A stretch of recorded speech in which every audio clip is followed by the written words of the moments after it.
El Corán es la única revelación que realmente se ha conservado fiel a esa idea de Dios, ¿no? Con respecto a otras religiones, a otros libros sagrados de otras religiones. Sí, digamos que el milagro en sí mismo que tiene el Sagrado Corán es que, primero, el idioma en el cual fue revelado es un idioma vivo actual, a diferencia de muchas de las otras revelaciones que... El arameo, el hebreo, o sea, bíblico. ya ni siquiera son libros que se podrían entender, o el normal de la gente lo podría entender en su idioma. Claro. En esa traducción ha podido cambiar la idea, ¿no? Esa es la idea. Sí. No, claro. Segundo, que los originales fueron preservados. Es decir, en la misma época del profeta se escribía el Corán y se memorizaba. Entonces, tenemos la memorización por un lado y los escritos por otro para constatar todos los días de que la revelación, el libro que tenemos hoy, es exactamente igual al día que lo recibió el profeta hace más de 1400 años atrás, ¿verdad? Se conservan las vulgatas, los masajif en árabe, de Uthman, hay uno en Estambul, hay uno que se conservan, es el mismo texto que se puede leer hoy, ¿no? En la mezquita del profeta Muhammad sallallahu alaihi wasallam en Medina, en el centro de la mezquita hay una biblioteca. Y nosotros cuando éramos alumnos en la Universidad Islámica de Medina Munawara, por ejemplo, si queríamos hacer una investigación sobre un asunto específico en el Corán, podríamos pedir una autorización para la universidad, que nos daba la autorización, íbamos hasta la biblioteca y había un ejemplar del Corán Sagrado, como de la época de Osman, de los primeros califas del Islam, pero estaban microfilmados. Sí. Entonces llegamos, mira, que era de aya número 22 hasta la aya número 42 del tercer capítulo. Entonces de la microfilmaje te sacaban copias y podías llevar a su casa para investigarlas. O sea, el Corán que fue revelado en la época del profeta Muhammad sallallahu alaihi wasallam todavía se encuentra disponible para nosotros. Entonces nosotros en Medina, cuando hacíamos investigaciones, podríamos comparar los textos, el texto original. Acceder al texto original es algo increíble. Que no tiene... Ninguno. No puede ser valuado. Algo que no podemos hacer con la Biblia, ni mucho menos con el Evangelio. No.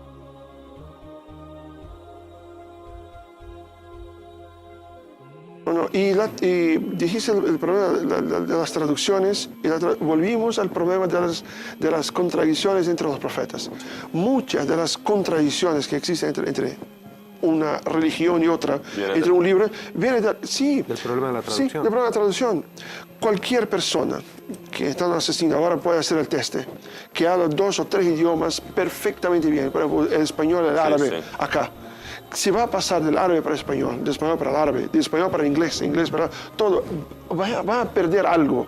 No puedes pasar la idea. Los fueron del arameo al griego antiguo, del griego antiguo al latín y del latín al resto de idiomas. Sí, o sea, traducción para traducción.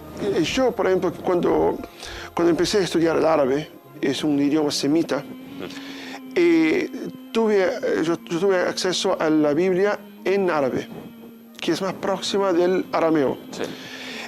Cuando leí en árabe, muchos de los versículos,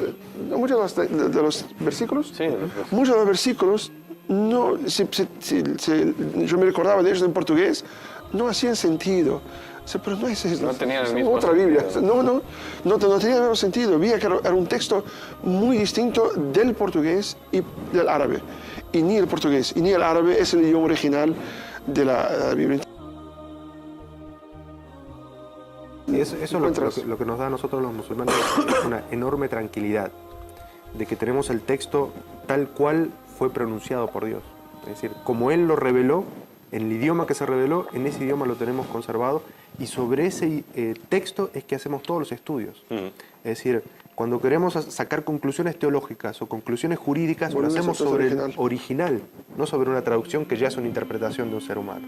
¿verdad? Sí, la verdad. Entonces eso nos da una tranquilidad muy grande. ¿No existen esos ejemplares en otras religiones? El original, por ejemplo, en el No cristianismo. que se sepa, no hay una Biblia original, hay distintos tipos Sí, de antiguos traducciones, ejemplares, pero me no hay imagino una que en el Biblia Vaticano, original, en esa biblioteca la también. de la Biblia, la Torá original, ni los judíos la tienen, ¿no? O sea, No es existe. un hecho, ¿no? Y es Además muy- hay que hablar de la palabra Islam, ¿no? Que nunca se le dio un nombre a la religión. El nombre de cristianismo viene de un insulto con el que en Antioquía llamaban a los seguidores de Jesús y que Pablo de Tarso lo adopta como nombre. A partir de un insulto, Eso, ¿no? a partir de un insulto en Antioquía. El judaísmo procede de la tribu de Judá. Ninguna de las religiones que luego devinieron en el Islam recibe un nombre en la propia revelación. No dice en la Biblia esto se llama judaísmo, no dice en el Evangelio esto se llama cristianismo. En el Islam sí, dice, hoy os he completado vuestra religión y me complace que sea el Islam.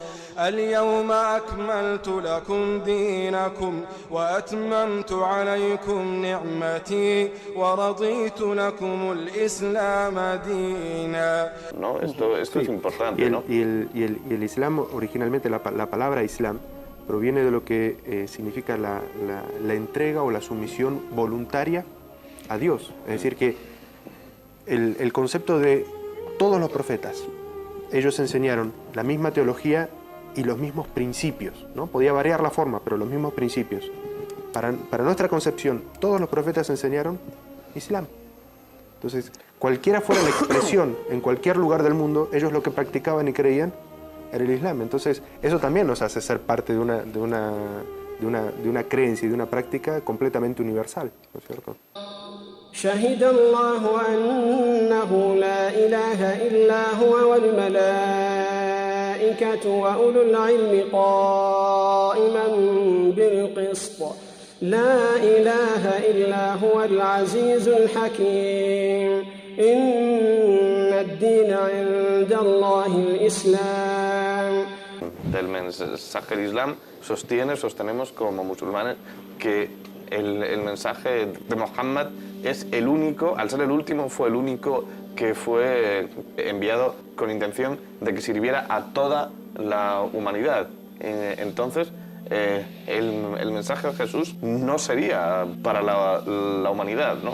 Es algo... Sí, y para aquellos que leen la Biblia con imparcialidad, creo, en Jesús hay un capítulo de la Biblia donde vino una mujer a pedir que Jesús curase a su hija. Y Jesús la rechaza, no quiere hablar con ella, porque ella no era del pueblo de Israel. De los hijos de Israel. Los hijos de Israel. La rechaza una vez, dos veces, la tercera vez va a tu casa porque tu hija está curada por su propia fe. O sea, yo no hice nada. Lo que curó tu hija es tu propia fe. Y entonces, en portugués, porque eu não vim senão para as ovelhas desgarradas de Israel. Sí, yo no he venido sino para guiar a las ovejas descarriadas de Israel. O sea, Jesús, en este pasaje de la Biblia, está muy claro que Él no vino para todos los pueblos. Él vino solamente para el pueblo de Israel. Está incluso presente esto en el Evangelio. Sí, está en el Evangelio, no son palabras mías, por favor. Eso está en la Biblia hoy. Y tenemos al profeta Muhammad sallallahu alaihi wasallam que confirma las palabras de Jesús, en este caso, cuando el profeta Muhammad sallallahu alaihi wasallam dijo, cada profeta vino para su propio pueblo, excepto yo, que vení para toda la humanidad. O sea, esa es la universalidad del Islam.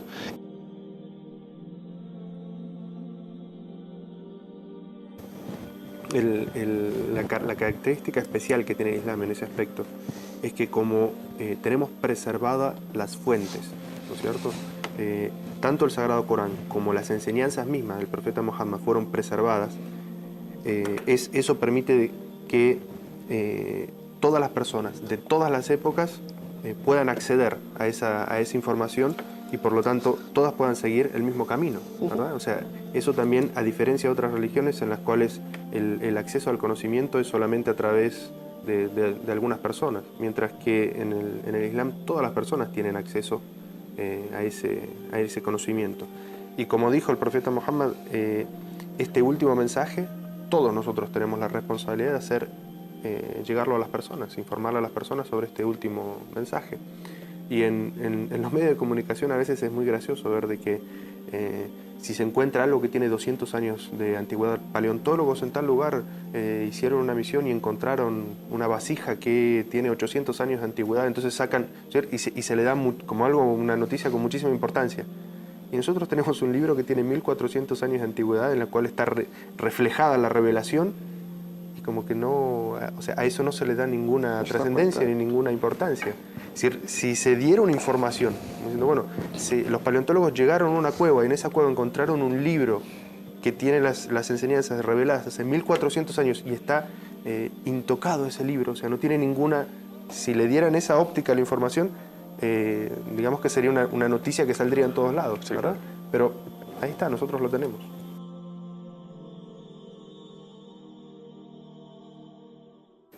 Y tenemos, bueno, y en ese sentido hemos hablado de los libros religiosos, entonces en ellas hay una verdad y también una manipulación. ¿Cómo podemos distinguir cuándo es verdad, cuándo manipulación, cuándo no nos debemos dejar mentir por ese sentido, ¿no? O sea, bueno, hay veces que nos podemos sentir engañados incluso por la propia religión. ¿Qué serviría de tamiz, ¿no? Para distinguir qué hay en la Biblia, el Evangelio de verdad. Tú mismo has usado ahora una cita del Evangelio y qué hay de lo que no es verdad. ¿De qué forma distinguimos, no? Parte de los pilares de la creencia del musulmán es que nosotros creemos en los profetas, en todos ellos, los que conocemos por su nombre, incluso los que no conocemos por su nombre, creemos en todos ellos de manera genérica. Y en los libros revelados también, es decir, nosotros creemos que a muchos profetas que fueron enviados a un pueblo, como bien dijiste, perdido en la Amazonas, Dios lo transformó en un mensajero y le reveló un libro. Y se encuentra ese libro hoy, encuentra en el Amazonas un libro que tiene 3000 años de antigüedad, vamos a encontrar que muchas de las cosas que están allí coinciden con el Sagrado Corán. Lo que sí sabemos de los libros que más se conocen en la actualidad, como por ejemplo el Antiguo Testamento o el Nuevo Testamento, y esto es algo que se habla mucho, ¿no? Son libros que con el paso del tiempo sufrieron tergiversaciones, no solamente el tema de la traducción, sino de que se reunió un concilio y ese concilio de personas decía qué era lo correcto de ese libro y qué era lo incorrecto, que había que ponerle y que había que sacarlo, ¿verdad? Eso, la historia cristiana misma es la que... El concilio de Nicea, en el cual se decidieron qué evangelios eran los canónicos, los correctos, y qué evangelios pues había que desechar, ¿no? Sí, nosotros como musulmanes creemos que a Jesús le fue revelado un evangelio, un libro que se llama el Evangelio, y que ese libro tiene las mismas enseñanzas que están en el Sagrado Corán.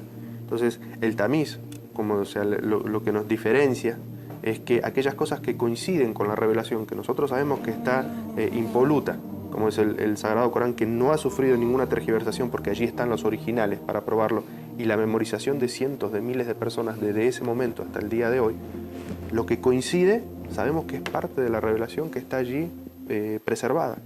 Y las cosas que no coinciden y chocan frontalmente, no aquellas cosas que te digo que de repente se ayunaba distinto o se oraba distinto, no, pero aquellas cosas, principios que chocan, sobre todo los teológicos, sabemos que eso es lo que de alguna manera ha sido cambiado o tergiversado. Porque el origen de la revelación es uno.